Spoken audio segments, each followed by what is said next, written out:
Hello there, and thank you so much for taking the time to check out my channel. Today, I'm going to be making for you low salt Mexican rice, one of my go-to meals. And I usually make it one of two ways. Today's version is the more traditional way. And maybe in a future video, if the Lord wills, I'll do it the non-traditional way.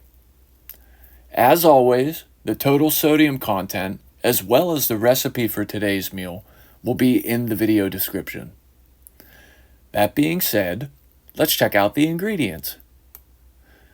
So what we have here is a mini sweet pepper, a yellow onion, which I'll probably use about a quarter of, a half cup of white rice, a rice cake, some black pepper, cayenne pepper, ground cumin, and garlic powder. We also have the Hunt's no salt added tomato sauce that I mentioned in previous videos, as well as coconut oil and an ear of corn for corn on the cob. Pretty simple so far. And what we're going to do is we're going to add some coconut oil to a pot on medium heat. Then we're going to add our rice. Then we're going to cut up our pepper and our onion, and we're going to add those to the rice as well. Next, we're going to add our spices. And I just eyeball everything as far as spices go. I don't measure, really. Once everything's added, stir it occasionally until the onions and peppers get translucent and the rice gets nice and toasty, which you should be able to smell. And once that's done, you can go ahead and add a quarter cup of the tomato sauce, stirring again to mix everything together and get it all nice and married, so to speak. Once everything is mixed well, we'll go ahead and add a cup of water, just as seen here. And we'll bring that to a boil, and we'll put the heat on low and cover it with a lid. And this rice only takes like 15 minutes to cook. And of course, other rices take longer. And it's also down to, how you personally like your rice. So if you're unsure as far as how long to let it simmer for, just lift the lid and check it out every once in a while and just see if it's reached the desired consistency that you like. And while the rice is coming together, I also boiled a pot of water and added to that an ear of corn that I cut in half so that I could fit it into the pot. And I'm going to let that corn boil for about 10 minutes. Or until the corn turns a darker shade of yellow. You can kind of tell when it's done just by that change of color. And while it's all being prepared, I just want to point out real quick that Mexican rice on its own is almost a low salt dish, like in and of itself. I think the difference between how it's normally made versus what we're doing today just comes down to a few little choices. Number one, the no salt added tomato sauce, that's a big deal. Number two, the fact that I'm not using salt as a seasoning. Also, I'm not salting the water for the corn on the cob, which I don't even know if people do that, to be honest.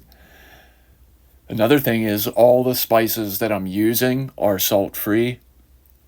Even the rice cake that I'm using on the side, it's a low salt rice cake. It probably has no more than 15 milligrams of sodium.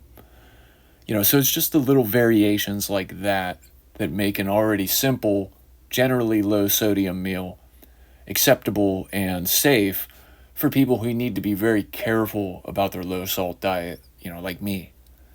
Because there are ways that we could blow this out with salt and make it counterproductive for us. And we don't want to do that. So now it looks like everything's ready. And we got our Mexican rice, we got our corn on the cob, we even got an apple on the side, and I left out the rice cake on accident. Oh well. I also added a sprinkle of oregano to the rice, and I added some black pepper to the corn. And there you have it. And this is like the basic version, you know what I mean? And there's many ways you could add to this to make it even better. Even I would usually cut up some avocado and put it on top, maybe with some red pepper flakes. But I didn't have any of that today. You could also add kale or any green leaf to this mix, or any veggie of your choice, or any meat. There's so much you can do with this, and the options only increase the flavor, diversify the texture, and increase the enjoyment, really. So have fun, explore, try new things, and see what works for you. Again, the recipe for what you see here will be in the description. And since I'm writing this after I actually ate it, I can come back and report to you and tell you that it was amazing. It really was. It tasted so good. So be encouraged, once again, because you can have a low salt diet and still enjoy your food. You really can. All things are possible with God, and He loves us, and He can help us. We just have to turn to Him with all of our hearts and ask Him to. Like Jesus said, life is more than food, and the body is more than clothing. Food is great, and it's a gift from God. And our bodies are obviously great. They're a gift from God. But this life and this body belongs to God and is for loving God and being with Him and loving our neighbor as ourselves and trusting in His only begotten Son for our forgiveness and salvation. So thank you very, very much for checking out this video. I hope it was a blessing to you in Jesus' name, both for the physical health benefits and for the spiritual blessing and reminder of the good news and Jesus' love for us. If you have any suggestions or questions or anything you'd like to add, please feel free to leave me a comment. Have a wonderful and blessed summer day.